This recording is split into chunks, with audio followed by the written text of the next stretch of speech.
So now we're moving on to stats assignment for item number 2, in which you'll be using the chart builder to make different types of displays of your data. For example, a histogram, a bar chart, a pie chart, a line chart, and a scatter plot. So even though you will be making all of these, I am only going to give you an example for one of them, because as you read that chapter in Kim and Mallory, they provide advice for the appropriate type of data for each type of graphic. So that's important to keep in mind. You need to pick the type of display that you'll use for the type of data that you use. So I have decided to show you a scatter plot because I think that one might be a little more complicated than some of the others. And what you'll notice is that you have a variety of data that's available. So when I unzipped that file, these were the data files in datasets for chapter number 5.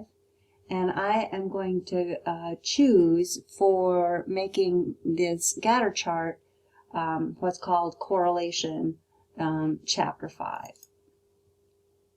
And the reason they call it a correlation, and you'll be having another stats assignment on correlations, how to estimate them, and the meaning of them. And so this is a little setup for when you get to that. We're going to look at how weight and height are related to each other.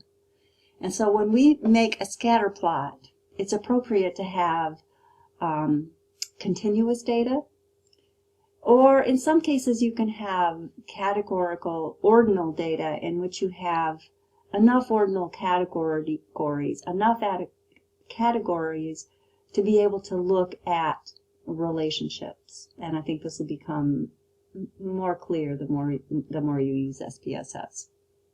So to make that line graph, let's go to Chartbuilder. I think that is the easiest thing to do. And we've already defined, in the data set, they've already defined the kinds of data that we have. So we notice that we have continuous data for each of these. And now we want to make a scatter plot. And usually they give you different varieties, and we are going to take the simplest one. And so we just click on this, we drag it up here, and we simply have to decide which variable is going to be in the y-axis and which variable will be in the x-axis. And so I think it makes sense that height would be on the y-axis because height is tallness, and this looks tall. And so I think the degree to which you can create plots that have an intuitive meaning, I think that's helpful when you interpret what that graphic means. And so we'll put weight down here. And you'll notice that when you do this, this is just a generic display. It doesn't pertain to your data. So in order to have it pertain to your data, you're going to need to click OK. These are also data labels. So remember, when you labeled your data, you did that so that when you created this graphic, you'd have these very nice labels in your graphs. Let's take a look at what's in here, just so you can think about this. Doesn't look like there's really anything to consider over here. You've got everything in the way you should. You don't need to edit anything. It tends to use the default. And we're not going to include something, and you usually exclude list-wise. Well, actually, we usually exclude variable by variable. List-wise means if you have a missing variable for weight, and it actually doesn't make sense. Never mind.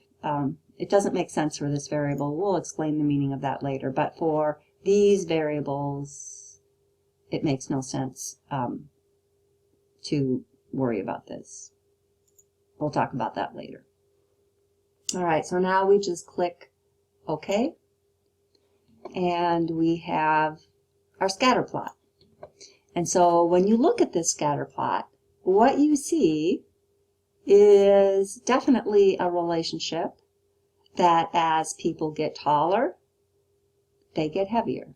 Obviously, it's not a strict line, which you wouldn't expect it to be, but you definitely see what we would call a positive relationship. Taller and heavier.